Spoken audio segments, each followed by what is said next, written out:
हम पदाधिकारीगण और इस तीसरे मोर्चे के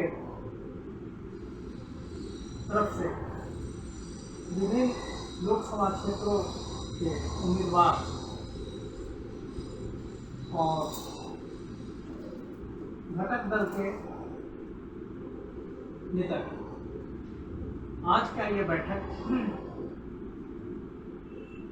घटक दलों का एक बहुत ही महत्वपूर्ण बैठक है और महत्वपूर्ण इस अर्थ में है कि आज कुछ चरणों का जो इलेक्शन होने जा रहा है उसमें से हमारे उम्मीदवार मोर्चे के जो होंगे उनका आज घोषणा होगा और घोषणा के साथ साथ उनको आज टिकट भी दिया जाएगा मोर्चे के तरफ से।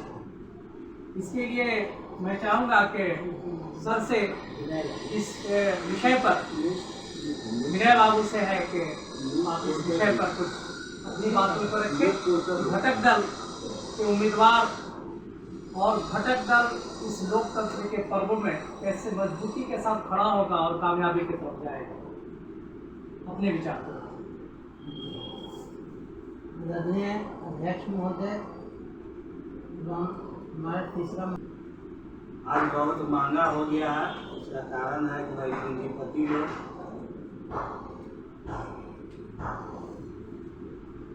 इसका इस तरह से जैसे चुनाव का माहौल बना दिए हैं कि गरीब लोग देख करके उस माहौल में हिम्मत नहीं कर पाते हैं। लेकिन चलिए इस स्थिति में अगर हम लोग हिम्मत किए हैं तो इतना तो जरूर अब हम लोग कुर्बान करेंगे कि जितना सामर्थ्य के हिसाब से लड़ाई लड़ना। और इतना तो जरूर है कि जब तक आप पार्टी का घोषणा पत्र भरपूर मात्रा में छपवाएं, आप अपना जो परिचय है वो भरपूर मात्रा में छपवाएं, बैनर पोस्टर ये सब जैसे सारी इंतजाम करें और जन जन तक पहुंचाने का काम करें। नुक्कड़ सभा के माध्यम से जनता को यह समझाएं कि आज़ादी के बाद देश जैसे धरातल में जा रहा है, उन्हें इस पर पूंजीपतियों का कब्जा होते जा रहा है। इससे छुटकारा पाने का जो उपाय है, जो विकल्प है, राजनीतिक तीसरा मोर्चा, अब उसका घटक है। तो आज जनता जिस हिसाब से अभी देख रहा है, अगर हम लोग समझाने में कामयाब हो जाएंगे तो यह अंदर कब किस ओर बहेगी इसका कोई ठीक नहीं है। लेकिन हम लोग कोशिश करने में कामयाब होंगे अगर कोशिश करेंगे। ये समझ करके हम लोग यह नहीं अति कर लें कि भाई इतना बड़ा बड़ा पूंजीवादी के बीच में, पूंजीपतियों के बीच में हम कामयाब नहीं होंगे।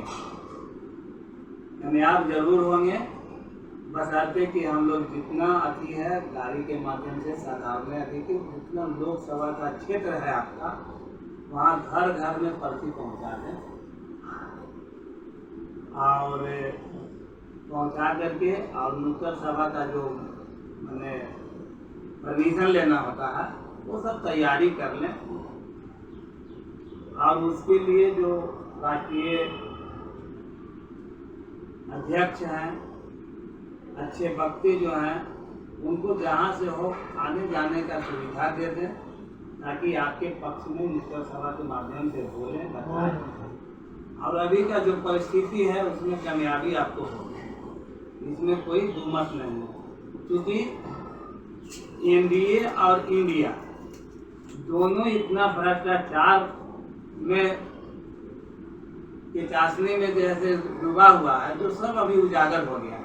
इलेक्ट्रोल बॉन्ड है, अभी तो बाकी है आपका पीएम केयर फंड। अगर उसको उजागर होगा तो वो तो हम समझते हैं कि विश्व स्तर पर उससे ज़्यादा कोई घोटाला नहीं है। ये भी तो अभी इलेक्ट्रोल बॉन्ड वाला जो है आया है और उसमें सब पार्टी जो है ऐसा नहीं है कि नहीं, और एक दूसरे को जैसे बोलता नहीं। जी भाई चंद्रचूड़ का एक हम आभार व्यक्त करते हैं कि भाई हिम्मत किया, हिम्मत कर करके मैंने बैंक को SBI को एकदम मैंने निर्देश दिया कि आज की आज दो, नहीं तो ये तो 6 महीना बाद बोल रहा था।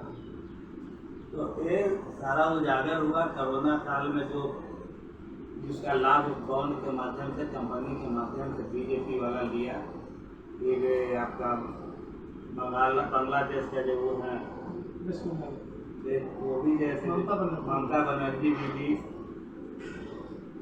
ये आपका अरविंद केजरीवाल भी अच्छा पैसा लिया, पहले पैसा नहीं निकल रहा है, तो पावर में है, ये भी पावर में है, पावर का इस्तेमाल हो रहा है। तो साथियों कहना है कि भाई पैसा तो आते जाते रहता है, अगर ये मोह ममता से अगर कम खर्च करते हैं जो उचित खर्च है। अब दाल में हमको नमक डालना है 1 चम्मच, अब बचाने के चलते अगर 1 चुटकी डालिएगा तो खाने में स्वाद नहीं है। इसलिए दाल में जितना जरूरत है आवश्यकता के अनुसार आपको डालना होगा नमक। आप सोचिएगा कि नहीं इस नमक में भी हम बचा लें, या दाल को जैसे कम बनाए पानी दे करके बढ़ा दें, तो पानी ऐसा डाल रहे खाने में तो आपका जैसे शरीर पर भी असर करेगा। तो मैं अपने भावी प्रत्याशी से यह उम्मीद रखेंगे और सलाह देंगे और विनती भी करेंगे कि आवश्यकता अनुसार खर्च उचित होना चाहिए। सामर्थ्य नहीं है तो आप जनता के बीच में जाकर के 2 रुपया 4 रुपया 10 रुपया 20 रुपया तसीलिए। अभी तो समय कम है, लेकिन इस बार जैसे प्रयोग कीजिए, जितना समय है उतने में कीजिए, ताकि आपका विधानसभा क्षेत्र 20 के साथ साथ 25 में इलेक्शन होने वाला है। आज से आप रेस में रहिए, दौड़िए और बैठिए मत। तो ये भी समझाना होगा कि भाई आपका वोट में पैसा नहीं लगता, पूंजी नहीं लगा, वोट दीजिए उसी को जो ईमानदार हो, आपका भविष्य के लिए सोचे और देश के लिए भी सोचे। तो यही हमें कहना व्यवहार के तहत मैं पटना और पूरे देश के जनता को ईद के आखिरी रमजान का मुबारक देता हूँ और जनता से अपील भी करूँगा। उसके पहले मैं इस मोर्चा के संयोजक, दूसरा मोर्चा के संयोजक बीबी सिंह जी जो बीमार रह करके भी हम लोगों के बीच में हैं, हमारे बीच में विनय बाबू हैं जो किसान संघर्ष समिति के बीच में, हमारे बीच में पटना जिला तीसरा मोर्चा के संयोजक हैं आपके डॉक्टर किशोर सिंह, हमारे बीच में तीसरा मोर्चा के स्वास्थ्य संयोजक हैं। जो उम्मीद है कि बिहार को ही आगे ले चलेंगे, लोगों को जोड़ करके बिहार के कामों को आगे बढ़ाएंगे। हमारे बीच में हम लोगों के क्रांतिकारी नेता बिहार के प्रवक्ता जनाब मीठा भाई हैं।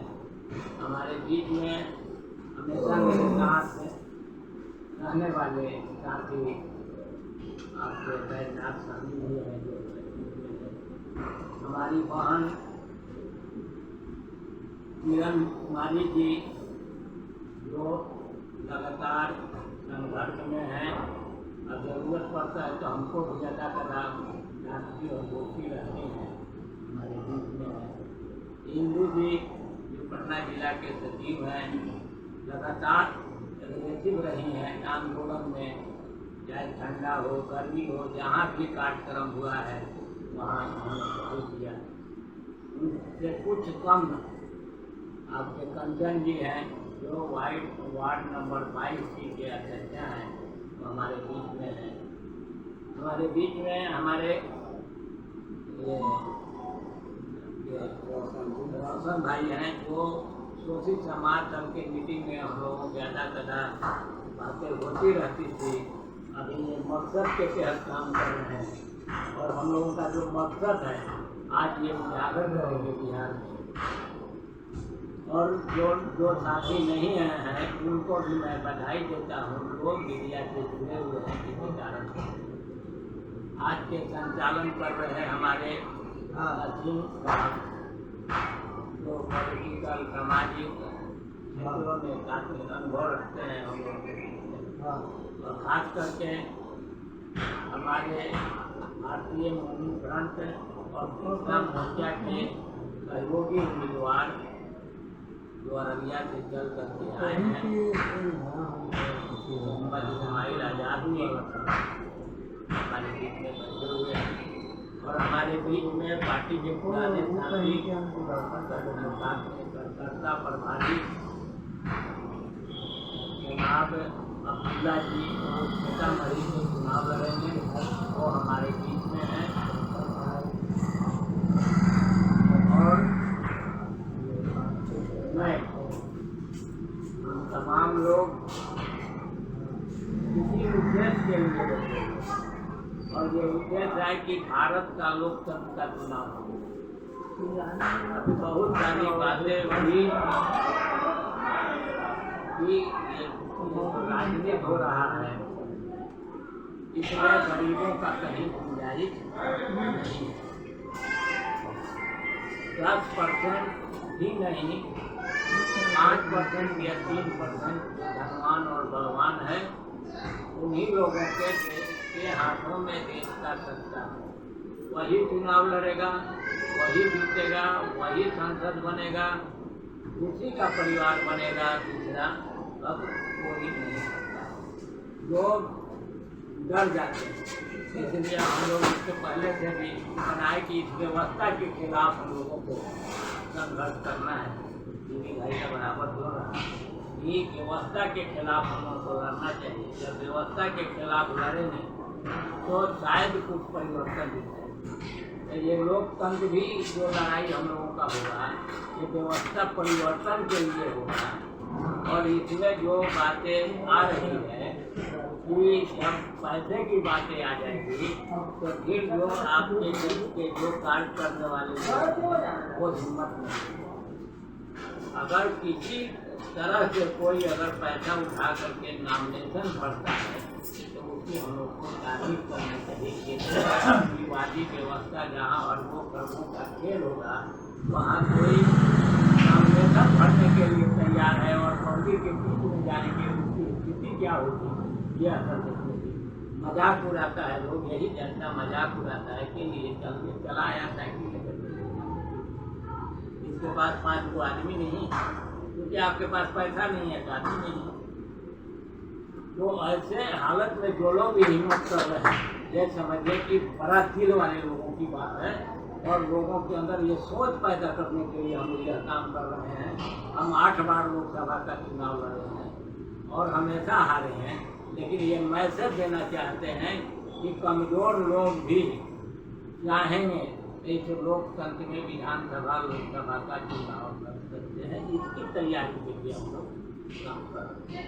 यही वजह है कि मेरे पास कुछ नहीं है, मैं जीरो में आउट हूँ, फिर भी अपने साथियों के सहयोग से नॉमिनेशन भरूँगा। और उम्मीद है कि हम लोग पूरे पटना लोकसभा में पर्ची जरूर पहुँचा देंगे घर घर का। यही लोकतंत्र का बड़ा चुनाव का तरीका है कि आपके पास जो साधन हो, पैदल हो, साइकिल हो, गाड़ी हो, 4 चक्का हो, हवाई जहाज हो, सब लोग इतना ही काम करते हैं कि अपने बात को लोगों तक पहुँचाएं। यही साहस हर गरीब के अंदर होनी चाहिए। इससे विधानसभा का जब चुनाव होगा तो इसी में से हम लोग कोशिश करेंगे कि हमारे साथी लोग जो आंदोलन में रह रहे हैं, उनके पास पैसा हो न हो, चंदा करके अगर 10,000 जुटाना है तो 100 लोगों को हम लोग तैयार करेंगे। 100 रुपया देगा, 200 देगा, तो ये भावना पैदा हम लोगों को करना होगा। तब आपके परिवार के लोग इस चुनाव में आ सकते हैं। मेरी जो अपनी मकसद है मैं बता रहा हूँ, मुझे दूर दूर तक मकसद नहीं है कि हम बने हुए पद चले जाए। अगर कोई मुझे लाभ के पद पर बैठाएगा तो ये भी मैं गारंटी के साथ कहता हूँ कि वो पद पर मैं नहीं। लेकिन चुनाव इसलिए हिम्मत के साथ लड़ना चाहता हूँ कि आने वाले समय में ये जो कुछ लोगों के हाथ में देश जो गिर चुका है, जो गिरवी रखा गया है, आज देश का कर्जा, आज कल के परसों का रिपोर्ट है कि 176 या कितना कर दिया है, लाख करोड़ भारत के ऊपर कर्जा लदा हुआ है। इसका चुकाने वाला हम लोग पैसा चुकाएंगे। इसका खर्चा कौन किया? जो लोग अभी चुनाव लड़ रहे हैं, अपने लड़ रहे हैं, अपने बेटी को लड़ा रहे हैं, अपने बेटा को लड़ा रहे हैं, अपने खानदान को लड़ा रहे हैं। इसमें सभी पार्टी के लोग, भाजपा के भी जितने कैंडिडेट हैं उनके परिवार के लोग एमपी मिनिस्टर वही है, राजद के वही लोग हैं जिनका एमएलए एमपी रहा है, जदयू का वही लोग हैं जिनका एमएलए एमपी रहा है। तो फिर हम लोग इनके भरोसे नहीं हैं, हम इनके खिलाफ बगावत करेंगे। और ये चुनाव तो आ गया है ठीक पर, इसको हम लोग देखेंगे। लेकिन जो हम लोग आंदोलन किसान मोर्चा की तरफ से शुरू किया था, हर प्रखंड कार्यालय पर पद यात्रा करके, जिसमें विनय बाबू अपोतन जी अधिकारी हैं, 10 आदमी का ही टीम रहता था, 5 गो महिला, 5 गो।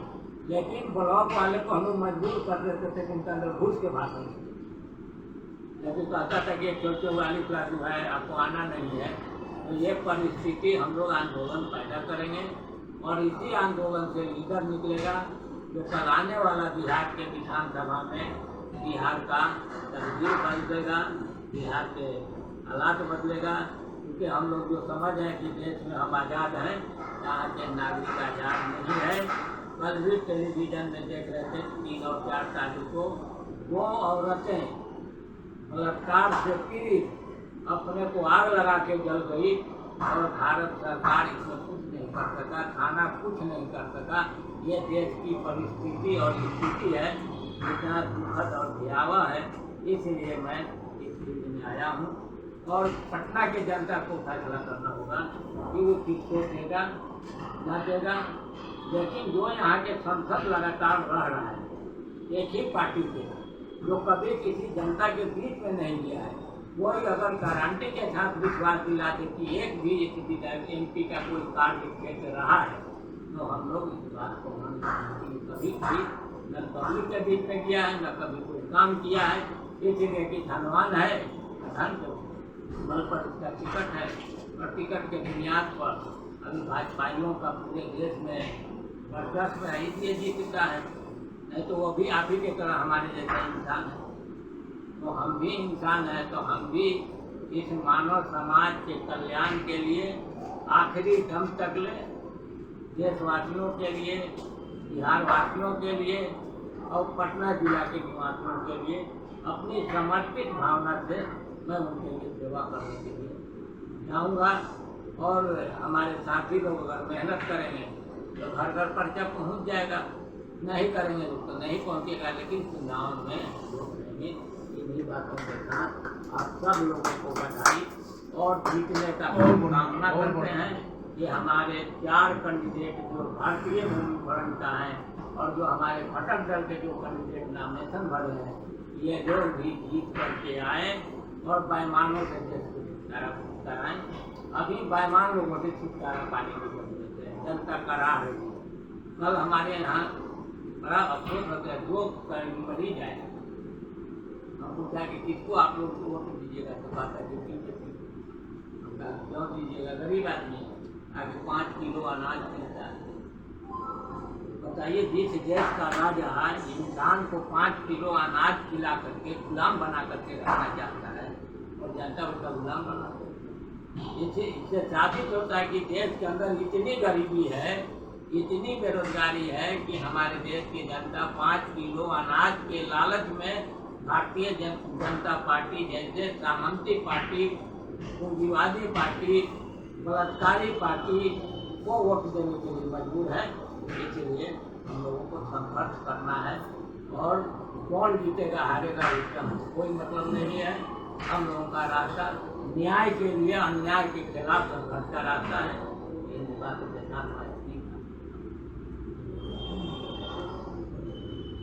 अभी आप हम लोग सभी सुन रहे थे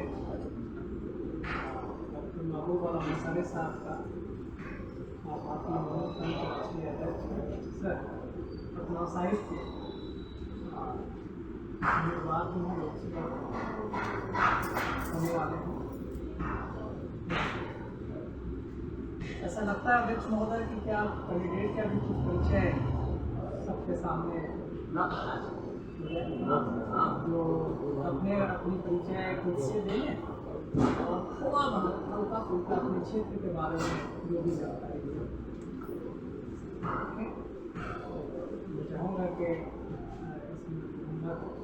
इस्माइल आज़ाद साहब अधिवक्ता जो आप अररिया से भारतीय मूवमेंट फ्रंट के तरफ से उम्मीदवार हैं, उनको आज समझौता करके दिया जाएगा। यहाँ संक्षिप्त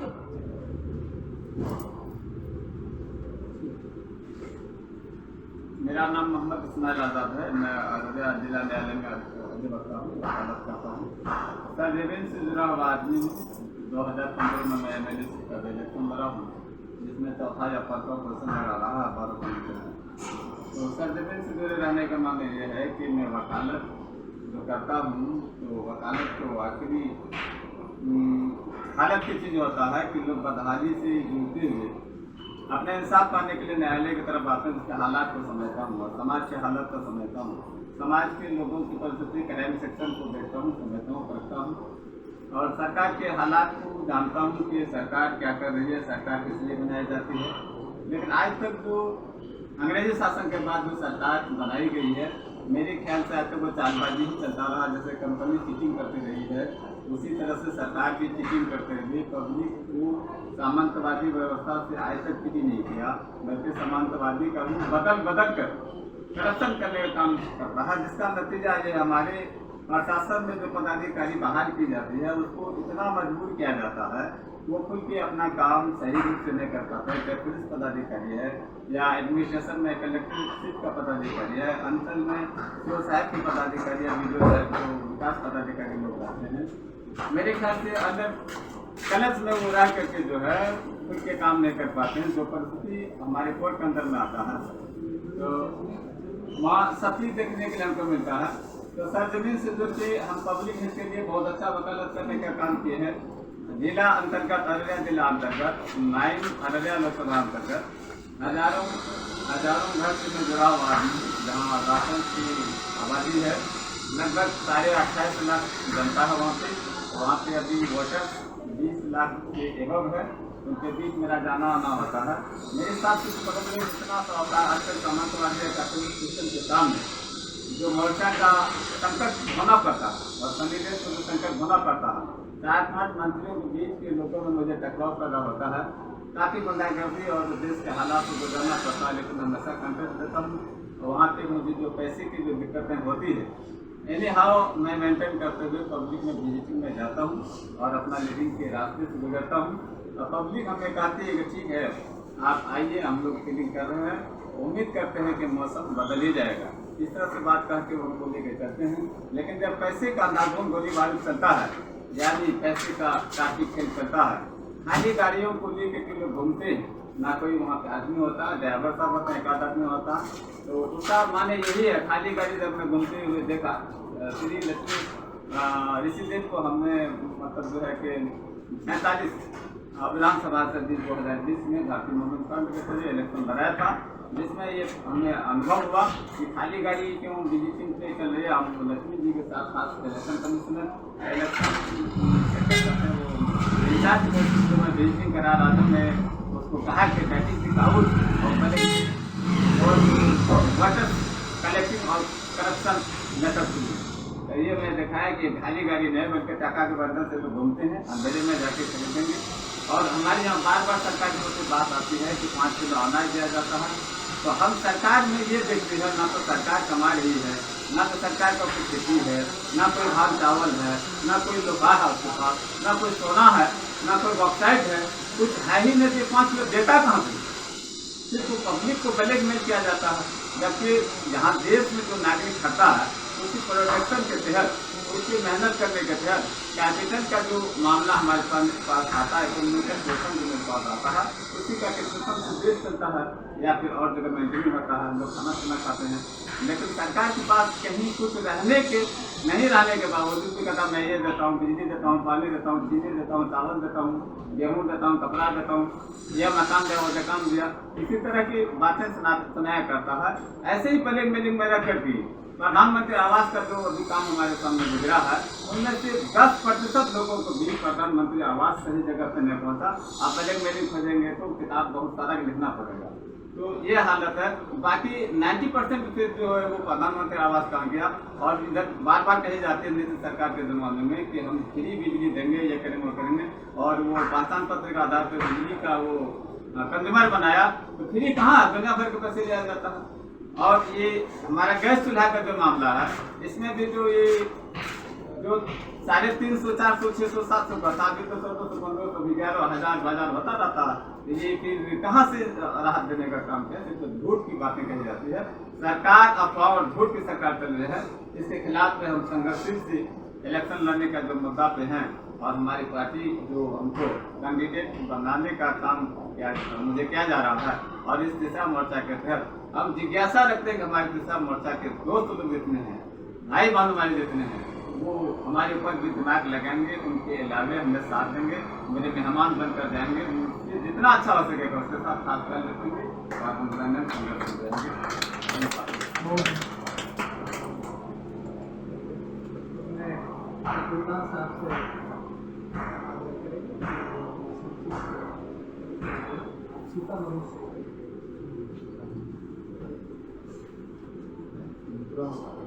यहाँ पर मौजूद तमाम तीसरे मोर्चे के जिम्मेदार, इंट्रोडक्शन का जो बात है परिचय का, तो मेरी शुरुआती रणनीति तो मुझे मेरे खून में ही मिला, भारत में ही था। लगभग 19 साल की उम्र से ही मैं ऑल इंडिया प्रेसिडेंट के साथ पार्लियामेंट के मेंबर मिस्टर इब्राहिम सुलेमान सेठ के साथ रहता था। बिल्कुल उन्होंने मुस्लिम लीग के प्रेसिडेंट थे, दिल्ली से इंडिया में था। वहाँ से मेरा एक्सपीरियंस है। उसके बाद मैं मिली जमाती में रहा हूँ, तो मुस्लिम तंजीमें के रात हुए, लेकिन इलेक्शन लड़ने का कभी शौक नहीं हुआ। बचपन से इस उम्र तक मैं कोई इलेक्शन नहीं लड़ा, यहाँ तक कि वार्ड का भी इलेक्शन का मेरा कोई एक्सपीरियंस लड़ने का नहीं है, लड़ाने का रहा है। मैं कहीं विधानसभा इलेक्शन में पोलिंग एजेंट रहा हूँ, उसके बाद इलेक्शन एजेंट रहा हूँ। हमारे डॉक्टर साहब के बाका इलेक्शन का भी पार्लियामेंट का इलेक्शन एजेंट भी रहा हूँ। तो ये है हमारी मेरी कहानी। एक चंद्रशेखर है जो मुझे याद है, जो पीएम हुए थे इस देश के प्रधानमंत्री, उन्होंने भी शायद कोई इलेक्शन नहीं लड़ा था, डायरेक्ट पार्लियामेंट का इलेक्शन, शायद दूसरा मैं जो डायरेक्ट पार्लियामेंट। मुझे नहीं पता मुझे कैसे शौक पैदा हुआ इस इलेक्शन का, क्योंकि बस शौक पैदा हुआ या क्या मसला है करना कि मुझे नहीं पता। सीतामढ़ी से मेरा कोई ताल्लुक भी नहीं है, और सीतामढ़ी मगर सीतामढ़ी की जानकारी रखता हूँ मैं। मुझे पता है कि सीतामढ़ी में कब कितना सुखाड़ होता है, कितना बाढ़ होता है, वहाँ की गरीबी का स्तर क्या है, वो बॉर्डर पर का इलाका है, बॉर्डर पर क्या क्या जुल्म होता है, इन चीज़ों के बारे में पता है। गरीबों का हाल ये कि 2 दिन पहले मेरी बात हुई एक साहब से, तो उनके वालिद को, फादर को वो मार दिया, अटैक कर दिया है, फालिज। लेकिन उनका 2 बेटा है, अपने बाप को फालिज की बीमारी में छोड़कर पंजाब गया कमाने। ये उसकी मजबूरी है कि बाप को देखे या फिर घर की रोटी देखे। ये स्तर है हमारे क्षेत्र का, और लगभग ये तमाम पूरे इंडिया के लिए। तो ये मैंने मेरे ख्याल में अपना इंट्रोडक्शन भी दे दिया और अपने क्षेत्र का भी दे दिया। तो बारकर इस सिलेक्शन के पीछे मेरा मकसद हक बात लोगों के सामने लाना है। पार्लियामेंट का मेंबर बन जाने वो सब शौक नहीं है। अगर मेरी मुकद्दर में इज्जत है तो मिल जाएगी मुझे, वरना मैं इसको इस नियत से इलेक्शन में मैं वो बातें लोगों के सामने ला दूँ। भाई ये देश हमारा भी है, हम गरीब नहीं है, हम इस देश के वासी हैं। हमसे इनडायरेक्ट टैक्स लेकर लोग अमीर बनेंगे, वो गरीब है। हम अपने को गरीब ना, हमें एहसास कम तरीके शिकार ना हो। और जो बात है ये हमारे अभी डॉक्टर ने बताया, ये 55 लाख के 2014 तक 55 लाख के कर्जेदार था हमारा देश, आज 205 लाख करोड़ का कर्जेदार। ये पैसा कहाँ गया सभी को जानते हैं। यानी ये हमारी सरकार हमसे पैसा लेके देश को कैपिटलिस्ट के पास भेज रही है, पूंजीपतियों के हाथों में गिरवी रख दिया, कुछ भी बचा नहीं है। तो इस देश को बचाने के लिए, एक दूसरी लड़ाई लड़ने के लिए हमें सामने में आना चाहिए। और इसलिए मैं कैंडिडेट के तौर पर ये भारतीय मूवमेंट फ्रंट का प्रोग्राम और ये जो व्यवस्था परिवर्तन का है, सिस्टम के विरुद्ध लड़ाई लड़ी जा सकती है अगर देशवासी तैयार हो जाए। तो इस पैगाम को लेकर मैं कैंडिडेट नहीं बातों तक जो है ये परिचय था। हमारे तीसरे मोर्चा के घटक दलों का जो लंबा है उनका आशीर्वाद था और उनके तरफ से अपनी बातें थी।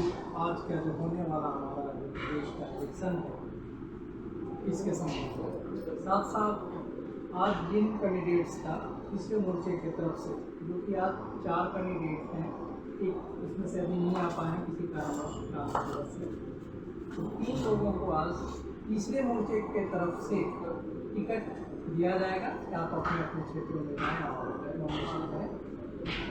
के साथ साथ यहाँ पर भारतीय मोमिन फ्रंट के प्राप्तकर्ता हैं और हमारे बीच में डॉक्टर इकबाल साहब भी हैं, जो भारतीय मोमिन फ्रंट से बहुत मोहब्बत रखते हैं और साथ साथ देश से मोहब्बत रखते हैं, देश की व्यवस्था में परिवर्तन का विचार रखते हैं।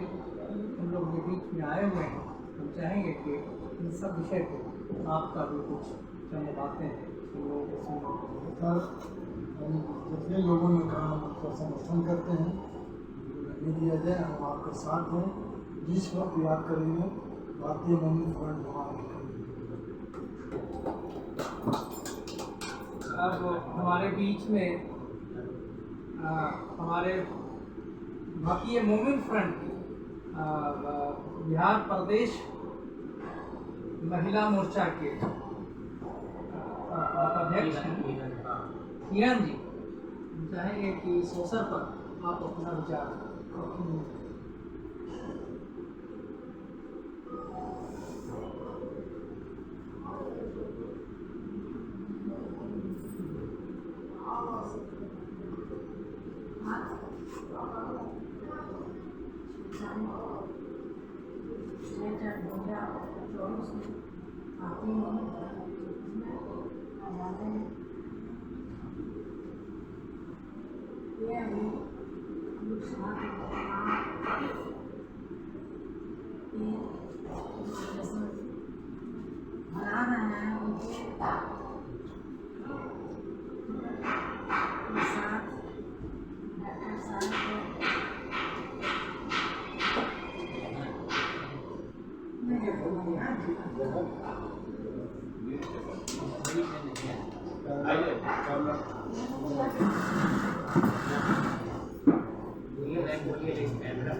टिकट देके प्रत्याशियों को फील्ड में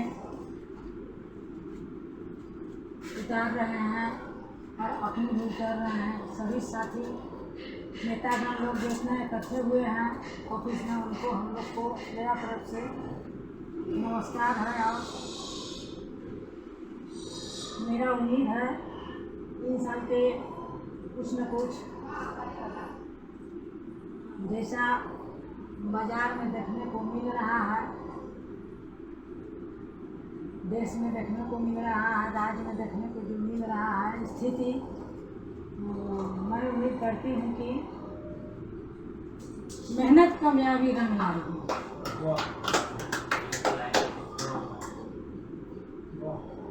और जो दिखते होगा इसके लिए लोग कुछ न ज़्यादा सोचेंगे, न बोलेंगे, क्योंकि इलेक्शन में सब तो आते जाते रहेगा। दिक्कत और संघर्ष ही सब कामयाबी रंग लाएगा। बाकी मैं अपनी बातों को ध्यान देती हूँ। जय हिंद, जय भारतीय जय तीसरा मोर्चा के अध्यक्ष।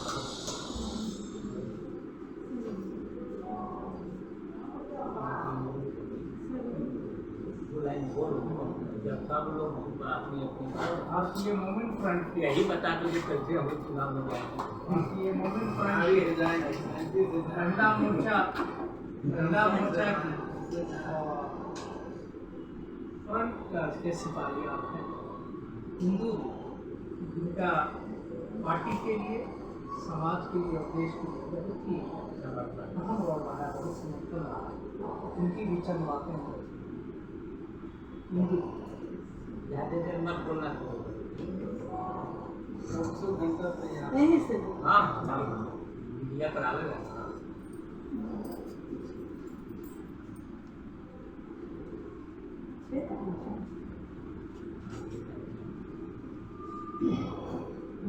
सबसे पहले हम अपना परिचय दे देते हैं, दे चुके हैं, और जो लोग नहीं जानते उनके हमसे दे देते हैं। मैं इंदू देवी, महिला मोर्चा पटना जिला सचिव।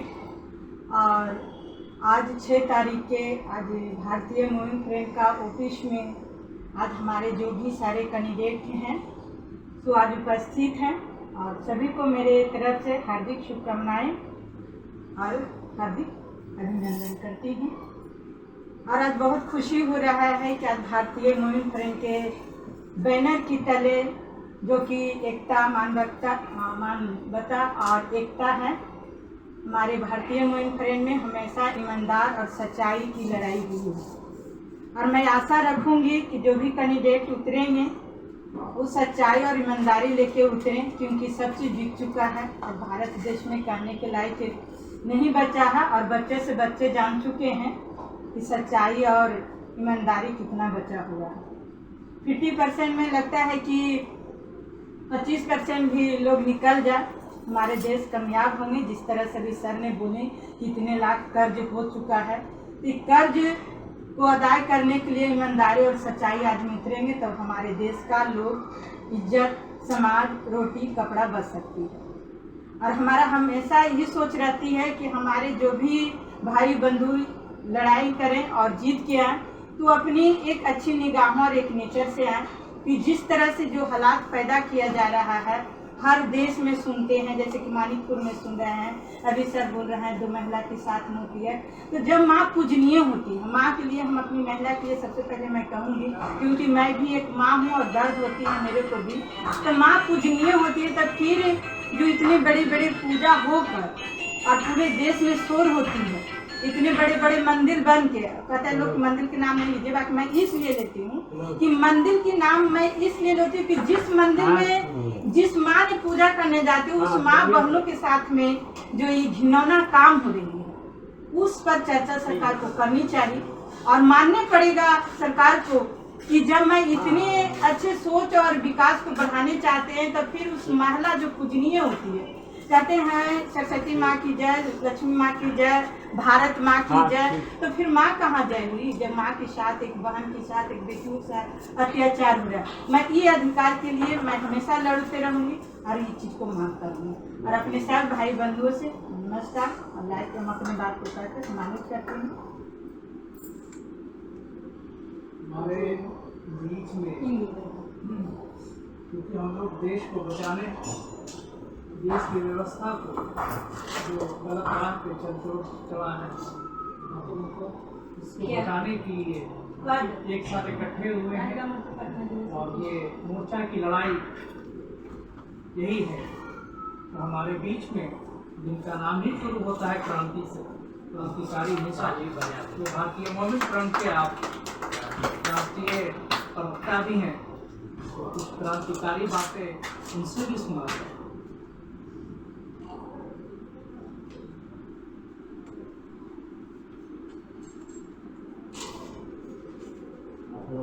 नमस्ते।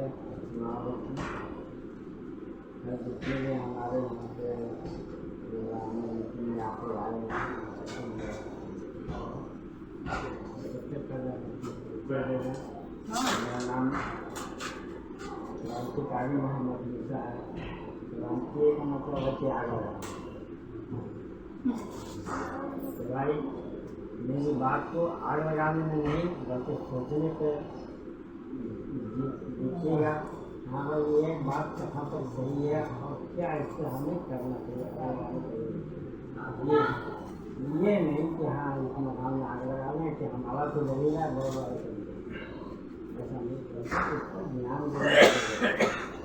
साथियों, जिस दौर से हमारा देश गुजर रहा है उसमें किसी को परिचय देने की जरूरत नहीं है। और जो इलेक्शन में खड़े हैं कोई भी पार्टी जो खड़े हुए हैं माशाल्लाह से अल्लाह के सवारे में हैं, इसमें भी कोई शक नहीं है। चाहे जीते या हारे उसकी किस्मत। लेकिन जो लोग खड़े हैं वो भी जो है ना अल्लाह के सवाल ही रहे हैं, और ये जीत कर भी जाएंगे तो वही काम करेंगे, ठीक है ना। अब कि कोई नाम से ज़्यादा चोर है और कोई चोर के बीच में जाके घुस के कह रहा है चोर चोर चोर चोर, फर्क ये इतना है, लेकिन चोर दोनों है। तो मेरे कहने का मतलब ये है कि हमारा पार्टी का नाम है ईमानदार, तो कुछ तो नाम का असर होना चाहिए, कुछ तो अपने नामों का असर होना चाहिए, और जो असर ना हो तो फिर फायदा क्या, चोर के साथ जाके मिल जाओ, है कि नहीं। इतना मेहनत इतना खर्च करने से क्या फायदा जिसमें कोई वफादारी नहीं है। तो हम आप लोगों से यही आग्रह करेंगे कि जो आप लोग अपना शपथ ले रहे हैं और जिस चीज़ के लिए कोशिश कर रहे हैं, मेहनत कर रहे हैं, और आपके साथ जो के साथ घुल आपके साथ हम भी पिसाएंगे। जाहिर सी बात है कि पार्टी के प्रवक्ता है तो हम भी तो पिसाएंगे ही, तो भाई मेरी भी मेहनत जाए नहीं जाए, आ जाएगा तो आपके साथ तो लड़ने का तो इसी पर कहना यही है, और जितना हो सके ईमानदारी से अपना काम करें, और एक दिन ना एक दिन जो है ना ईमानदारी की जीत है, इससे नाउम्मीद नहीं होना चाहिए। खुदा की रहमत से किसी भी इंसान को नाउम्मीद नहीं होना चाहिए, क्योंकि अल्लाह अपने बंदे को बड़ा नरम नज़रिया से देखता है, क्योंकि अल्लाह ने सारे मखलूक को हुक्म से पैदा किया, लेकिन एक इंसानी है जिसको अल्लाह ने खुद अपने हाथ से बनाया, जिसको अल्लाह ने खुद अपने हाथों से बनाया,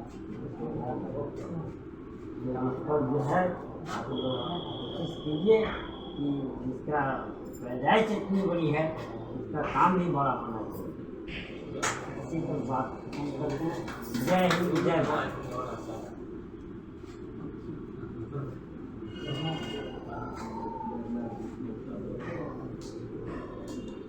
अब हमारे बीच में भारतीय मोमिन फ्रंट के एक फ्रंटियर सिपाही जो हमारे बीच में बैठे हैं, आप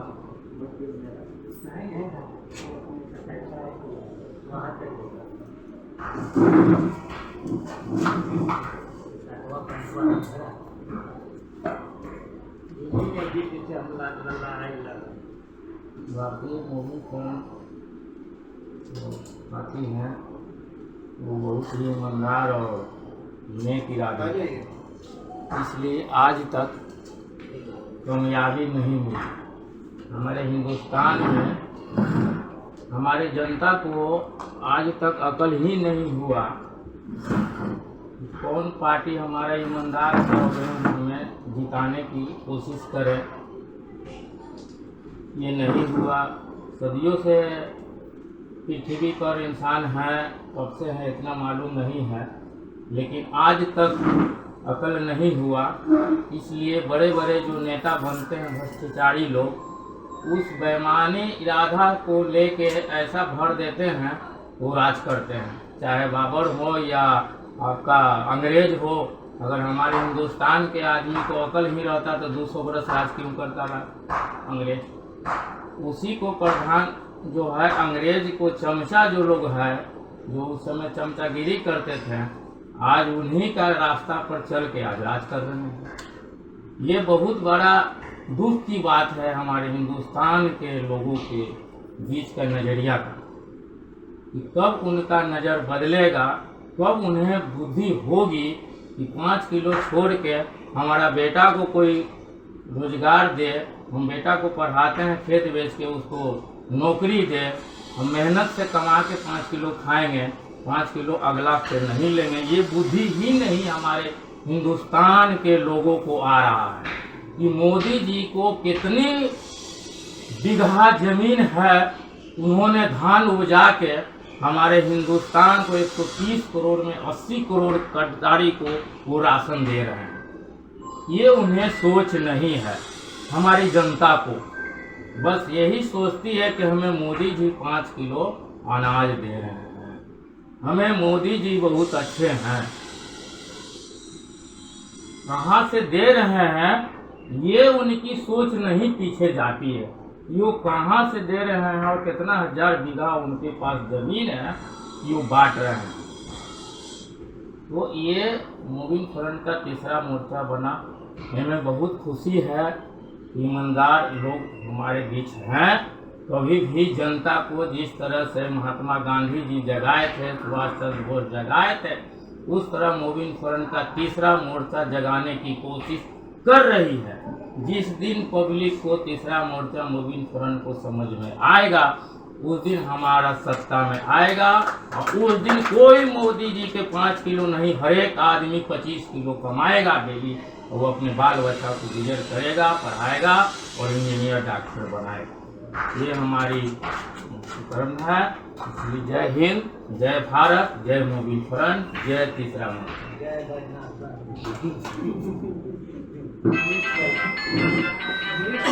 चिंता इस कदर है, ये इनकी बातों से समझा जा सकता है। और इसकी कोशिश जो सब लोग कर रहे हैं मिलकर के, इसमें कामयाबी यही कामना है। हमारे बीच में भारतीय मूविंग फ्रंट की महिला मोर्चा की कंचन जी हैं, चाहेंगे कि इनसे भी जितना है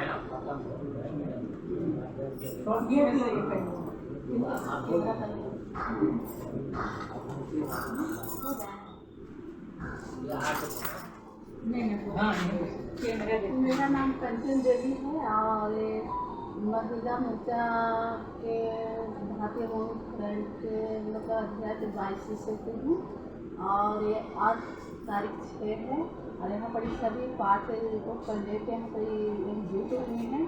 हम सभी को प्रणाम और धन्यवाद देते हैं कि सब अच्छे ईमानदारी हैं, और जनता के बीच में हमें सोचना देना चाहते हैं कि आज तक जो देश के नेता मूर्ख बनाते आए हैं और उसी मूर्ख पर मतलब कि जनता बीत रहे हैं 5 किलो अनाज का। सही भैया कहें, क्योंकि जनता ये नहीं सोच रहे हैं कि आपको सरकार 5 किलो अनाज दे रहे हैं तो कहाँ से दे रहे हैं, क्या खेती कर रहे हैं, मट्टी कोड़ रहे हैं, हल जला रहे हैं? नहीं, जनता का आज हम मिलकर ये सुनाना चाहते हैं कि हमारे ही पैसे से ही हमारे अनाज बेवकूफ़ बना के दे रहे हैं।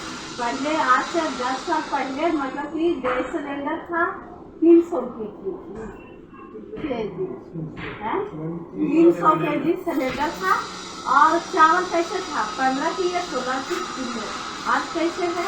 चीनी था 15-20 के ऐसा ही था, अनाज हो है 40-50 के, तेल हो है 100 का, और बिजली बिल आज तो बिजली बिल घर में जाते हैं तो जनता लोग कहते हैं कि तो मोबाइल की तरह है, जैसे मोबाइल में बैलेंस खत्म हो गया उस तरीका से बिजली बिल मतलब बैलेंस नहीं रहेगा तो लाइन कर दे। आप सोचिए ऐसा सरकार स्थिति कर दिया है कि गरीब लोग जो हैं उसके पास पैसा नहीं रहेगा तो गर्मी में सोएगा और गर्मी में मर जाएगा, मतलब जान लेने वाला काम करा है सरकार भाई। ऐसा तो जनता लोग का सोच होना चाहिए कि वैसा कमीना या वैसा नेता के क्यों हम वोट दें, वोट दें तो सही लोग करते हैं, ईमानदार को, सच्चाई को, जो गरीब के लिए सोचे और गरीब के लिए अच्छी जागरूक बोले कि हमारा गरीब सुरक्षित है कि नहीं है। बहुत से ऐसा महिला बोलते हैं सर कि बिजली बिल ऐसा होता है कि रात के रात लाइन काट लिया, कोई खाया पिया नहीं खाया, सो गया, पानी चला नहीं चला।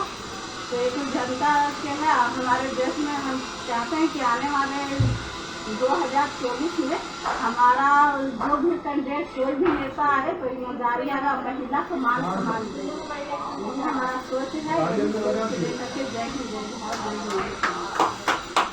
भारत,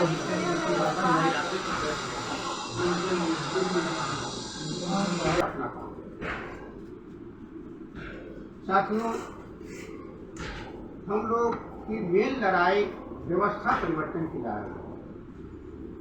सत्ता तो बहुत बार आया और गया, लेकिन सत्ता में बैठे लोग कभी भी व्यवस्था परिवर्तन की बात नहीं करते। जो हमारे देश में अंतिम पायदान पर खड़े लोग हैं वो आज भी वही हैं। उनके लिए सरकार के तरफ से कोई भी ऐसा सुविधा मुहैया नहीं कराया जिससे वो अपने नीचे पायदान पर बैठे लोग ऊपर की ओर अग्रसरित। देखिए, हमारे मनुष्य के विकास के लिए हमने एक सामाजिक कानून मनुष्य के विकास के लिए सबसे बड़ा अस्त्र है शिक्षा। हमारे डॉक्टर भीमराव अम्बेडकर ने संविधान में समान शिक्षा का अधिकार दिया, लेकिन आज तक समान शिक्षा का अधिकार प्राप्त नहीं हुआ। इसके चलते जो हमारे गरीब गुरबे भाई हैं, जो अंतिम पायदान पर खड़े हैं, आज भी उसी दशा में हैं। उनको हाथ पकड़ करके खींचने वाला कोई नहीं, न ऐसा कोई कानून बना। और हमारा कर्तव्य बनता है कि हमारे जो भी साथी यहाँ से चुन करके जाएं, सदन में जाएं, एक ही साथी क्यों नहीं, तो अपनी आवाज को जरूर उठाएं। आज सदन में कोई आवाज उठाने वाला नहीं है, चुन के जाता है और सब लोग जो पार्टी होता है वो पार्टी का चालीसा पढ़ना शुरू कर देता है। पब्लिक फेथ के लिए पब्लिक चालीसा कोई नहीं पढ़ता। ये बहुत दुर्भाग्य की बात है। तो बंधुओं, हम उम्मीदवार से भी उम्मीद करते हैं कि आप लोग चुन करके जाइए और हम लोग का जितना भी सहयोग रहेगा, हमारा गाइडलाइंस रहेगा, हम लोग समय समय पर आपको देने का प्रयास करेंगे और आप लोग भी हम लोग के साथ हमेशा रूबरू होते रहिए। बातचीत का दौर चलते रहेगा।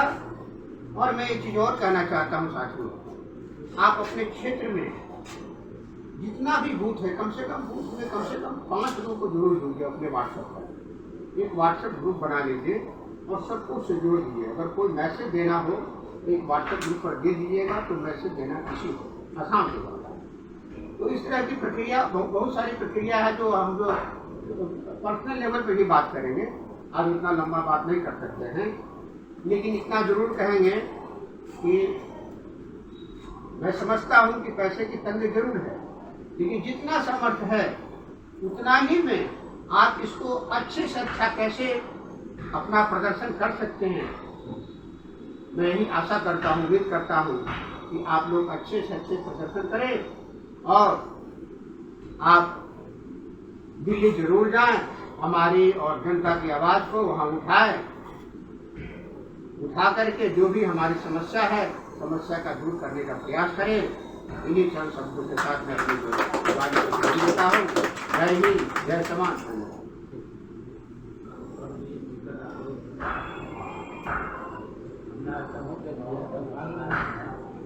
नाम ले दीजिए, जिनका पापा है।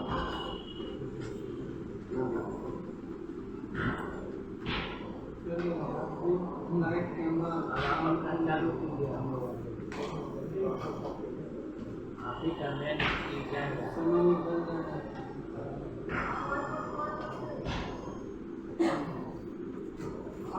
कल भी जाइएगा ना, किसी को भी डालना देना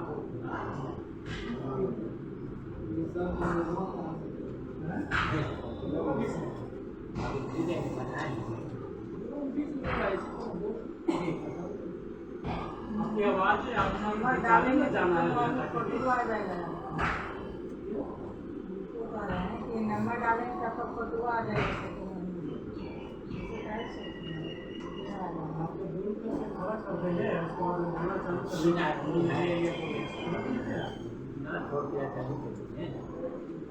ये सभा समाप्त नहीं हुई है, बच्चे वर्णन हुए हैं, आप अभी नहीं है, हम हमेशा बोली चाहेंगे कि ऊपर चल के जितने भी नेतागण आए हुए हैं वो सब मिल करके कैंडिडेट को माला भी बना दें और टिकट भी उनके हाथ में जाए सब मिल करके दें, सब मिल करके सबको दें। घटक दल के जो नेतागण हैं वो जो कैंडिडेट्स हैं उनको दें। सबसे पहले मोहम्मद इस्माइल आज़ाद अधिवक्ता जी जो 9 अररिया सीट से कैंडिडेट होने जा रहे हैं भारतीय मूवमेंट फ्रंट से, तो हम चाहेंगे कि अध्यक्ष महोदय के ये से आदेश से हम चाहेंगे कि ये कहने की हिम्मत जुटाएं कि आप लोग सब मिलकर करें।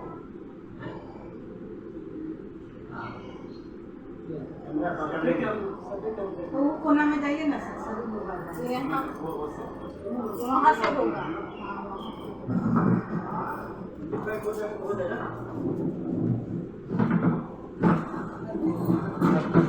कुर्सी आपका भी आया है, होने नहीं है, आपका भी आ जाएगा। और पीछे है जो ये साइड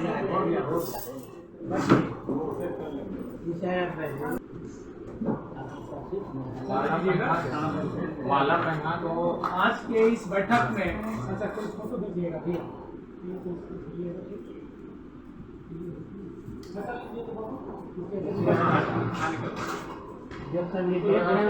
पहले माला पहना जलान करेंगे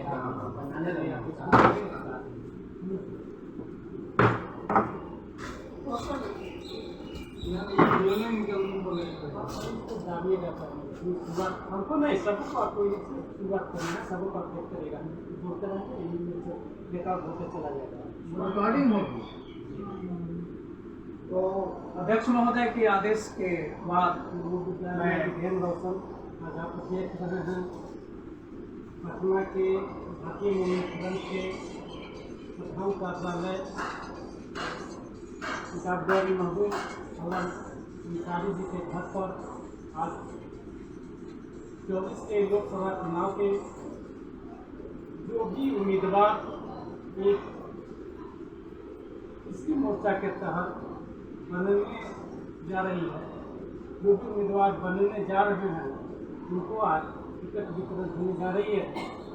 जानते हैं, देखते हैं, फिलहाल अभी सभी को टिकट मिल जाएगा, उसके बाद हम इन लोगों से बारी बारी से अपनी बात रखेंगे, उनसे जानकारी लेंगे।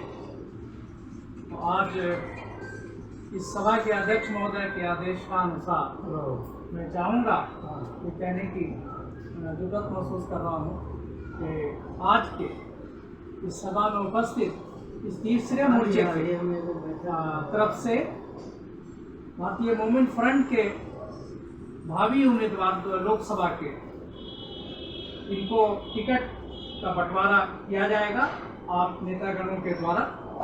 इसमें सबसे पहले मोहम्मद इस्माइल आज़ाद अधिवक्ता जी हैं जो 9 अररिया लोकसभा सीट से भावी उम्मीदवार हैं लोकसभा के। आप सब मिल करके आज इनको टिकट देंगे, माला पहनाने के बाद टिकट का बंटवारा करेंगे।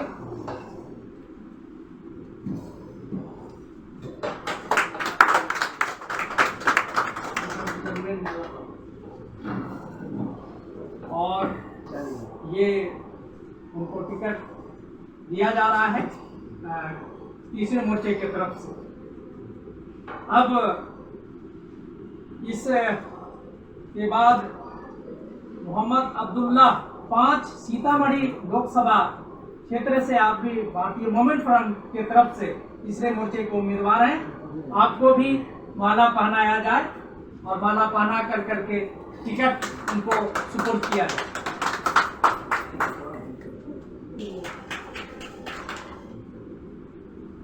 और तीसरा आज का कुमार हरिचरण सिंह यादव जी जो नालंदा लोकसभा सीट से उम्मीदवार है, भारतीय मूवमेंट फ्रंट के ही उम्मीदवार है, लेकिन आज किसी कारणवश पटना नहीं आ सके।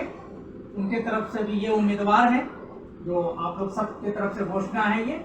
और चौथे उम्मीदवार डॉक्टर महबूब आलम अंसारी साहब जो भारतीय मूवमेंट फ्रंट के राष्ट्रीय अध्यक्ष भी हैं, पटना साहिब लोकसभा से आपको तीसरे मोर्चे की तरफ से उम्मीदवार बनाया जाता है। आपको माला पहना करके स्वागत किया जाए और टिकट उनको उनका वितरण किया जाए मोर्चे की तरफ से। धन्यवाद। ये कार्यक्रम की समाप्ति हुई अभी की और अध्यक्ष महोदय के आदेशानुसार अगर आप कहें तो आज की इस बैठक का समापन करने का आदेश आपसे लिया जाए। तो आज की इस बैठक का समापन होता है। आज लोगों को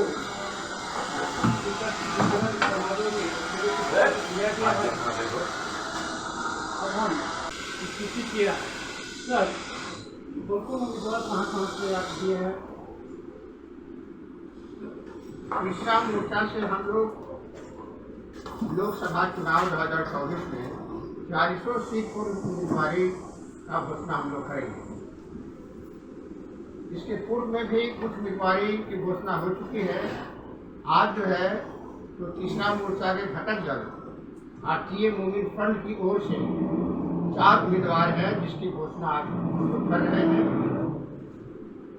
घोषणा के साथ साथ हम लोग टिकट का वितरण भी आज कर रहे हैं, जिसमें मोहम्मद इस्माइल आज़ाद जी हैं, जो पेशे से अधिवक्ता हैं, वो लोकसभा क्षेत्र अररिया के लिए हम लोग यहाँ से चयनित कर रहे हैं। दूसरे हमारे साथी मोहम्मद अब्दुल्ला साहब हैं, जो सीतामढ़ी लोकसभा क्षेत्र से हैं। इन्हें हम लोग उम्मीदवारी का घोषणा कर रहे हैं तथा टिकट भी दे रहे हैं।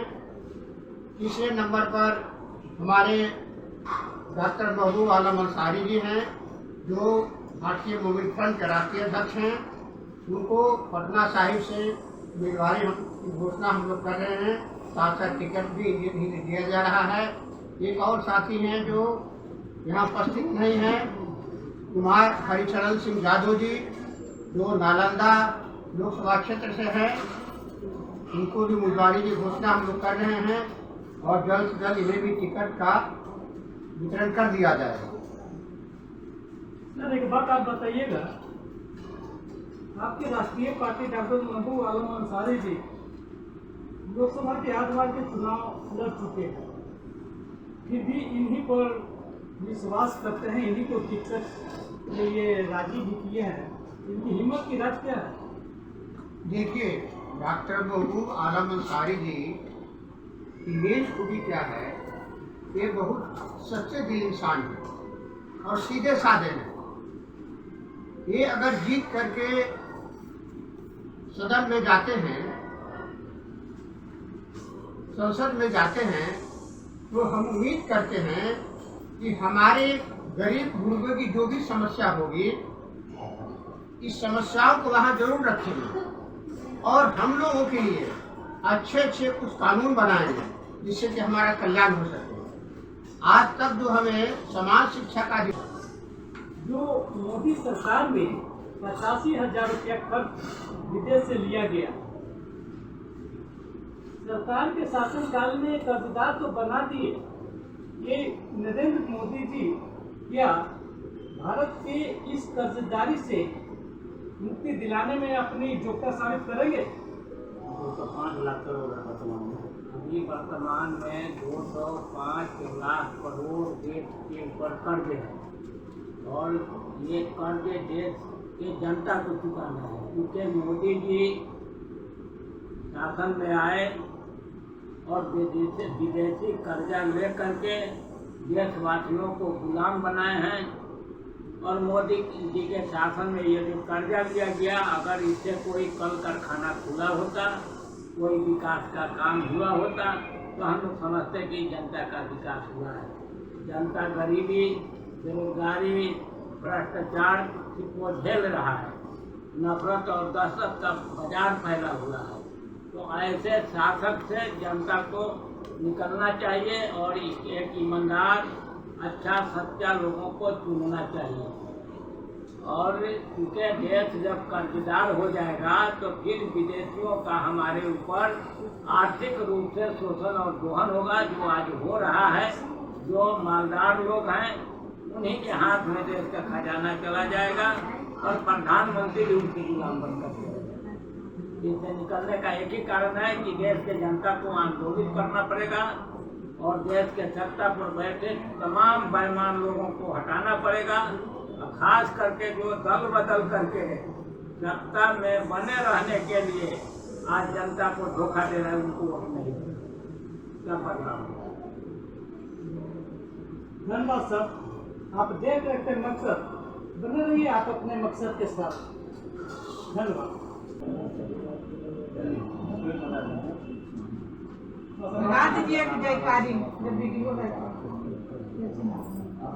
अब्दुल्ला भाई जिंदाबाद, जिंदाबाद जिंदाबाद, अब्दुल्ला भाई जिंदाबाद, जिंदाबाद जिंदाबाद, मोमिन फ्रंट जिंदाबाद, जिंदाबाद जिंदाबाद, महबूब आलम जिंदाबाद, अखिलेश यादव जिंदाबाद, तीसरा मोर्चा जिंदाबाद, जिंदाबाद जिंदाबाद, इस्माइल आजाद जिंदाबाद, जिंदाबाद जिंदाबाद, इस्माइल आजाद जिंदाबाद, जिंदाबाद जिंदाबाद।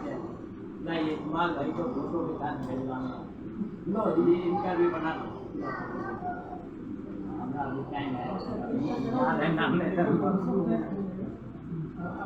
फोटो ले लेते हैं। फोटो फोटो ले लेते हैं।